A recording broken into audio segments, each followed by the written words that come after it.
Today, we will delve into a topic that may feel a bit heavy, yet is essential to our lives. As we journey through life, we all encounter winds. Sometimes waves rise, and at times, things don't go as planned. Often people don't act as we wish, and the world doesn't respond as we expect. In Buddhism, liberation is not a state where nothing happens in the world. It is not about longing for a sea without winds or waves. Rather, it is about cultivating a mind that remains steady, whether the winds blow or the waves crash. If we set sail and only wish for the winds not to blow and the waves not to rise, we will always be anxious. However, those who prepare a good ship and learn the art of navigation can speak differently. Winds, blow if you must. Waves, crash if you will. I am ready to cross. This mindset is akin to a mind nearing liberation. Liberation is not about escaping to a special place. Hiding deep in the mountains and avoiding everyone does not free the mind. When we meet people, our minds waver because of them. When we work, our minds waver because of the work. When with family, our minds waver because of them. Thus, freedom comes not when the environment quiets down, but when the mind remains unperturbed amidst chaos. We often think, if only that person would change, I'd be at ease, or if only this situation would end, I'd be happy. Yet, when one problem ends, another arises. After one wave passes, the sea does not remain calm forever. Another wave approaches from afar. Therefore, living well is not about finding a sea without waves, but about learning to maintain balance even on the waves. Someone who seemed so wonderful at first may reveal less pleasing aspects over time. Even children, born and raised by us, do not always act as we wish as they grow. How then can we expect the world to unfold solely according to our desires? When waves rise, ride them. When the sea is calm, enjoy the tranquility. Just because the world doesn't move as we wish, there's no need for our hearts to be bound and dragged into suffering each time. As we age, we hear news of death more frequently. Sometimes, unexpected news comes from someone we haven't heard from in a long time. Often, this news is not about how well they are doing, but rather that someone has passed away. There comes an age when no news means they are alive, and news often means it is about death. At the crematorium, we come to realize just how closely life and death are intertwined. A person who just moments ago had a name, a face, and a story soon becomes a handful of ashes. The tears and sorrow of those left behind are profound, yet the ashes themselves are silent and light. They simply signify that a life has completed its share of time. The deceased cannot explain death to us. They cannot convey the essence of death to the living. We fear death, yet we cannot truly experience it. Humans simply live, and at some point, they die. Thus, contemplating death is not a gloomy affair. Rather, it is a way to see life more clearly. When we live forgetting death, we become overly consumed by trivial matters. We agonize for days over a single word, harbor anger for long over minor losses, and fail to appreciate our blessings because we feel left behind. However, when we sincerely accept the inevitability of our departure, many things fall back into place. We begin to question whether the issues we are currently entangled in are truly worth holding on to until our final moments. We reflect on whether the person we harbor resentment towards is truly significant enough to occupy our hearts for so long. We ponder whether the possessions, status, and reputation we cling to hold any meaning in the face of death. Death is not there to frighten us, but to serve as a mirror that helps us realign our life's priorities. Therefore, we must contemplate both the heaviness of life and the lightness of death. Because death is so light, perhaps we can lighten the burden of our remaining life. There is no need to strive to grasp more, nor to carry excessively heavy burdens. Death is a natural occurrence, like the setting sun, the falling rain, and the blowing wind. As we age, death may seem daunting. However, there is no need to live clinging to fear. Instead, we need a calm readiness, akin to washing our face, tidying our clothes, and wrapping up the day. Let us go without causing expense. Let us go without burdening those around us. Let us go without clinging, without leaving behind a mess. If we have borrowed, let us return it. If we have excess, let us share it. Let us wash our worn clothes clean before we go. Those who have prepared their hearts in this way remain composed, even in the face of death. This preparation is not something to be done only in old age. It can begin today, offering overdue apologies, expressing gratitude to those we appreciate, letting go of unnecessary possessions, and gradually releasing long-held resentments are all part of preparing for death.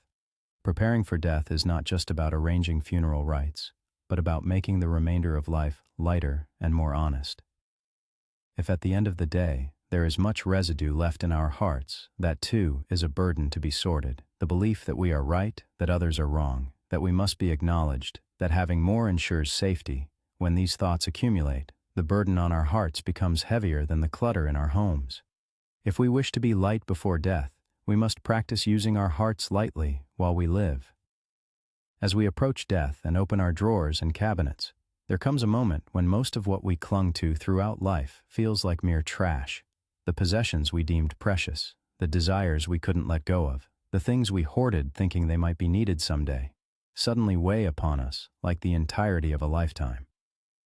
At that moment, we begin to ask ourselves, why have I held on to so much, yet postponed the things I truly wanted to do? Why couldn't I lighten my heart? Life can be a series of regrets. However, we cannot dwell in regret alone. From this moment on, we can fill our lives with more meaning. We can transform our lives from one of possession to one of deeper love, clearer understanding, and lighter letting go. There was a farmer who spent his entire life tending to his fields in a mountain village. The words he left for his children were not about a grand inheritance. Your mother worked hard lighting fires in every room. Please install a coal boiler for her. In this brief will lies the depth of life. It reflects a heart that accepts death as calmly as one would lead cattle to the fields each morning. Such words are not spoken by just anyone. They come from those who have lived long and whose hearts have matured. Life is heavy and death is light. If the goal of medicine is to conquer death, then medicine is destined to fail every time. While healing broken bodies and saving the sick is necessary, so too is the wisdom to gracefully assist those who are ready to depart. Death is not an enemy to be fought and conquered. It is a natural event to be quietly embraced when the time comes. Holding on to someone who is ready to leave can sometimes be an act of attachment rather than one of life. We must be able to let go of those who leave lightly. In the end, both the departing and those left behind return to a state of lightness. Of course, a light heart in letting go does not mean there is no love. There is sadness because of deep love, and the absence is felt because of long companionship. However, sadness does not mean we should hold on to the departing. True love may be the heart that says farewell, with hands joined when the time comes. What the living need is not regret, but mourning.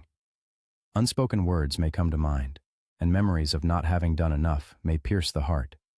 But lingering in regret does not bring peace to either the departed or the living. While alive, we should devote ourselves to those who are here, and after they have gone, honor their life quietly and live ours more rightly. This is the attitude we must learn in the face of death. When gazing at a handful of ashes, the meaning of life becomes clear. Those who once held the world, built vast enterprises, or ruled over many have all left this world. Qin Shi Huang, Steve Jobs, Kim Il-sung, Lee Kun-hee, they have all departed. Among those who lived grandly, who took their possessions with them to the end, no one did. There are three things that do not exist in this world. First, there is no single answer. In life, there is no one answer that applies equally to everyone. Second, there are no secrets. What we think is hidden will eventually be revealed, and the traces left in our hearts will ultimately manifest in our lives. Third, nothing is free. What we sow will return to us in some form, and every choice inevitably brings consequences. And there are three things we know for certain about death. First, everyone must die. Second, we die alone.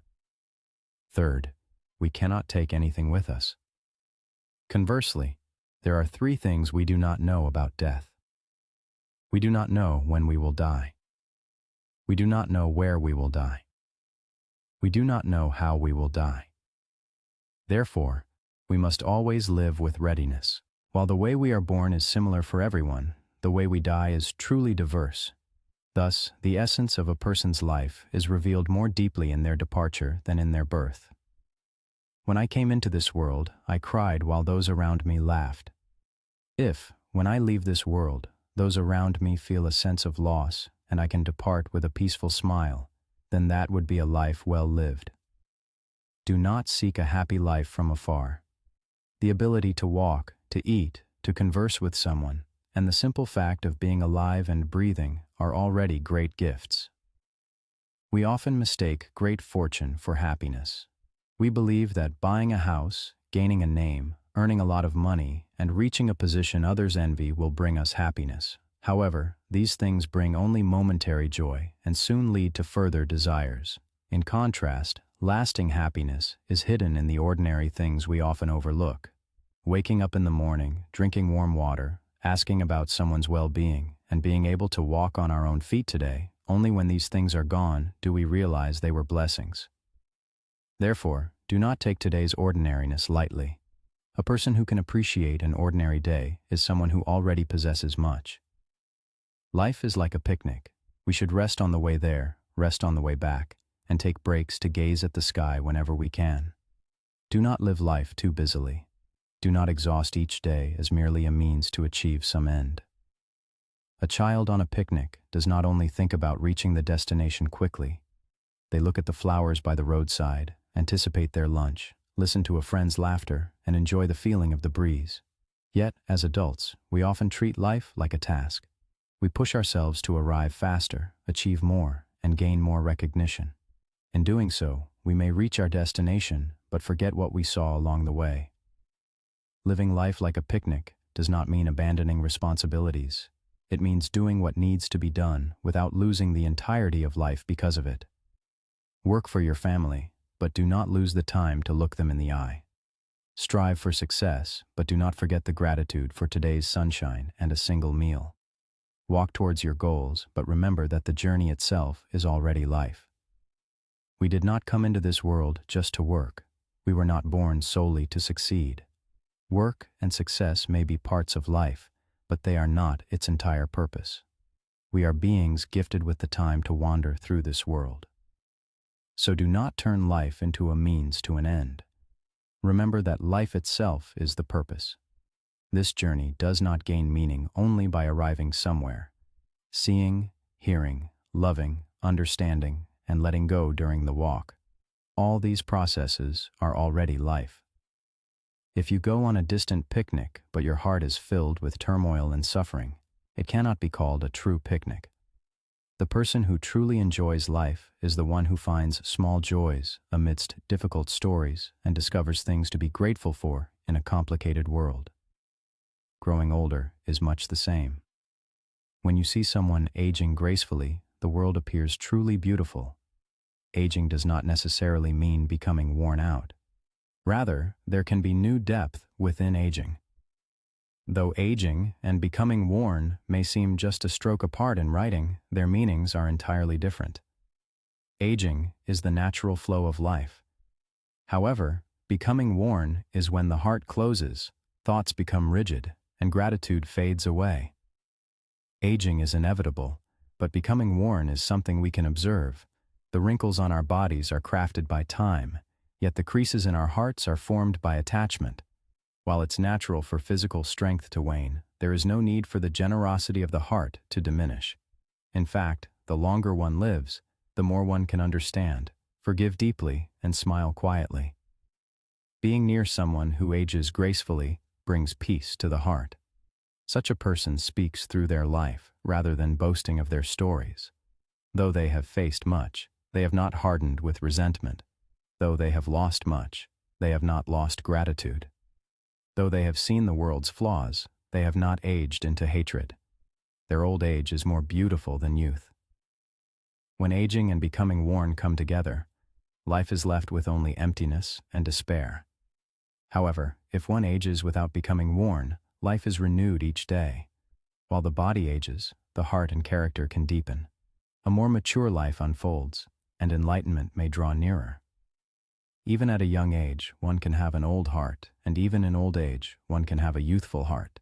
As the exterior ages, the interior can be renewed daily. This is the essence of aging beautifully. Conversely, if with age the heart becomes harsh, resentment grows, and gratitude fades, it is not aging, but becoming worn. Everyone ages once born. Yet, even as the body grows old, the heart can live with freshness. Living in this way, the heart remains ageless throughout one's life. Aging gracefully is truly a beautiful thing. It holds a deeper beauty than the splendor of youth.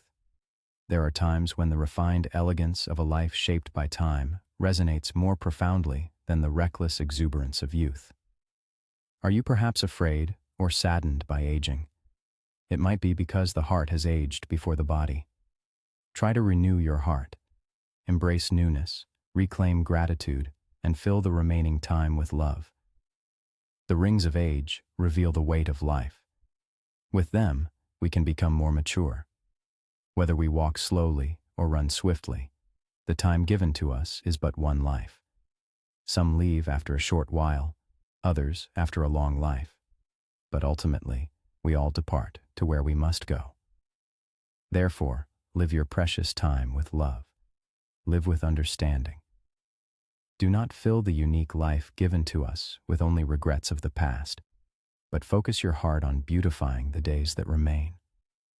In living this way, you will realize that a happy world is not far away. You will feel gratitude for the wind, for the stones, and for the unseen heart. In moments of sharing warm laughter with dear ones, you will find yourself already rich in heart. Life is heavy, but death is light. So do not hold today's life too tightly. When the wind blows, let it blow. When the waves rise, let them rise. On this path, renew your heart. Let go lightly, love deeply, and age gracefully. That is the wisdom to navigate through a lifetime gracefully.